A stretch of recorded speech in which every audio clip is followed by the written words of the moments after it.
that's $1 per head of cattle, which doesn't seem like a lot, but 25 million is a lot on a big scale. Today we're going to talk about vaccinations in sheep and goats, and only in sheep and goats because it's different as you change to different species. First, we're going to talk with preparing your needle and syringe. Whenever you want to prepare your needle and your syringe, you obviously want to have the right gauge. There's different gauges depending on what vaccination and what shot you're going to be giving. So if it's thicker, you're going to go with a smaller vaccination, and if it's smaller, you can go with an 18 to 20 gauge. The smaller they are, the bigger the diameter. So you're never going to use like an 8 gauge syringe or needle on an animal if it's not healthy for them, it's not good for them. So for goats and sheep, we prefer an 18 to 20 gauge. If it's a really thick vaccine, you can go to a 16, but don't ever try to go more than 16 because even a 14 is double the diameter, and it's not good for the animal. And it increases your chances for infection. So the shot we're going to give to Miss Annabelle today is going to be an 18 gauge. So all you do is you take off the end of the needle and you screw it on. If you don't know what's been in the syringe or the needle beforehand, throw it away and get a new one. That prevents you mixing any kind of vaccine and also prevents there being another kind of infection. So once you prepared your syringe and needle, you have the lid on it and you're going to pull that off. And you want to always put as much air in the syringe as you're going to be drawing a vaccination. So today, Annabelle's going to get a good 4 cc's of air in her. But we're going to put 4 cc's in the bottle. You put it in. This just keeps about the same amount of liquid inside of it. And you're going to pull out 8 cc's, which is going to be difficult to do. But so you pull out 4 cc's of whatever it is from the bottle. Or depending on the recommended amount. Now, does anyone know what a withdrawal time is?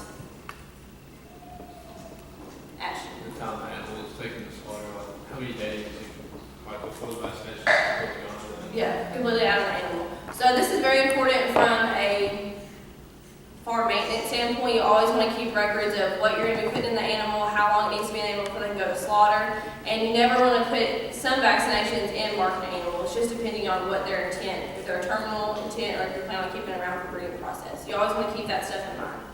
So we're going to pretend like we're giving Annabelle here a CD&T shot. There's different things that you're going to give, different areas you're going to give them. You never want to give them in the hind saddle or from the ribs back in sheep or goats because that's where your high prices of cuts are. So you always want to give it either in the shoulder or underneath the leg. There's different types. You got subcutaneous, intermuscular, intravenous. Those are your 3 main types. Subcutaneous means underneath the skin.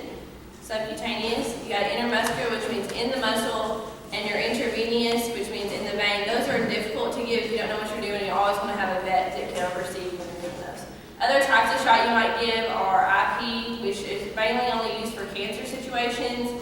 Intramammary, which means inside the udder, and you only give those mainly if they have mastitis. That's the only time I've ever given an intramammary shot. Topical, which means over the skin. That's usually how you deworm in cattle. And you have oral.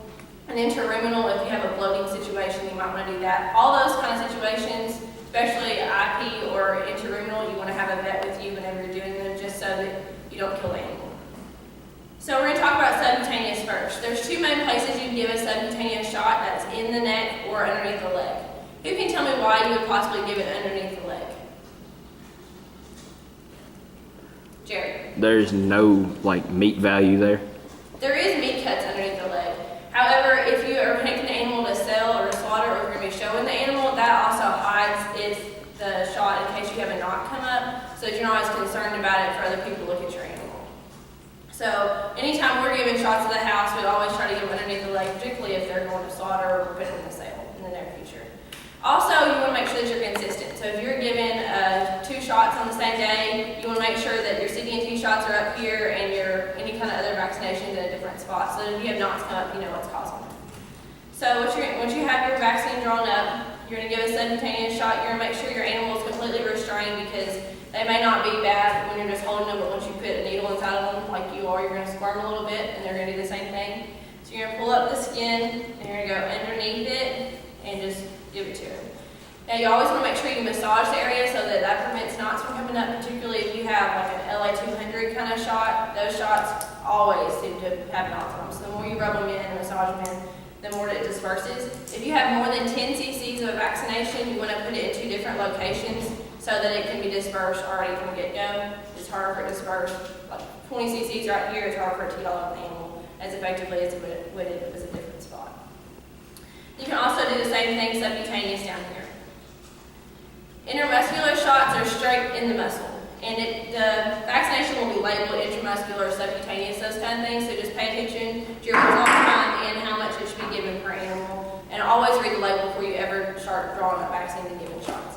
In the muscle shots, I prefer to do in the neck because that's where the strongest muscles are, and they're also the easiest to give there, but you can give them underneath the leg, just depending on what other shots you're giving that day.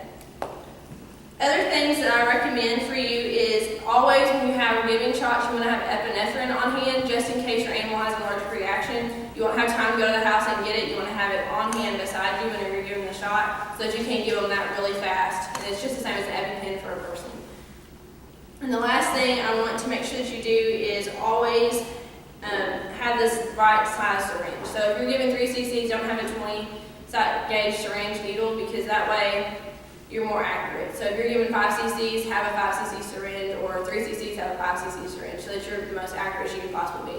Today we've talked about how to give shots in sheep and goats. We've talked about different areas you're going to give shots, why you should give shots in certain areas, and tips I have for you to make sure that your animal is as happy and healthy as it can possibly be.